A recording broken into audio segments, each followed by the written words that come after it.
আমার স্ত্রী এবং আমার বাবা রান্নাঘরে আমার কিচেন রুমে অসামাজিক কিছু কার্যকলাপ করেন। তো তখন আমি এই বিষয়টা দেখে আমার বাবা বুঝতে পারে, আমার বাবা আমার বাসা থেকে চলে যায়।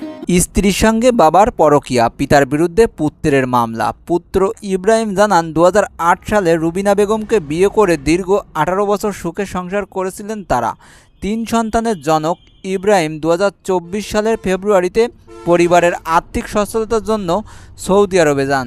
সেখানে 15 মাস কাজ করে চলতি বছরের এপ্রিল মাসে দেশে ফেরেন। দেশে ফেরার পর স্ত্রী রুবিনার আচরণের পরিবর্তন লক্ষ্য করেন তিনি। এরপর 11 এপ্রিল সকালে ঘুম থেকে উঠে রান্নাঘরে গিয়ে দেখতে পান তার স্ত্রী ও বাবা নূর হোসেন আপত্তিকর অবস্থায় রয়েছে। ঘটনা দেখে হতভম্ব ইব্রাহিমের সামনে থেকেই তার বাবা দ্রুত পালিয়ে যান। এই সময় স্ত্রীকে প্রশ্ন করলে রুবিনা বিষয়টি অস্বীকার করে বলেন, নূর হোসেন তো আমার শ্বশুর, এমন ঘটনা কিভাবে সম্ভব? তবে ইব্রাহিম পরে স্ত্রীর ফোন কল রেকর্ড ঘেঁটে বাবার সঙ্গে অস্বাভাবিক সংখ্যক ফোনালাপ ও দীর্ঘ কথোপকথনের প্রমাণ পান। ঘটনাটি পরিবারের সদস্যদের জানালেও কোনো সমাধান মেলেনি। উল্টে নূর হোসেন তাকে ঢাকার বাইরে গিয়ে চাকরি করতে এবং মাসে একবার বাড়ি ফিরতে বলেন। পরে নূর হোসেন রুবিনা বেগমকে নিয়ে বাড়ি থেকে চলে যান এবং জানান তাকে আর ফিরিয়ে আনা সম্ভব নয়।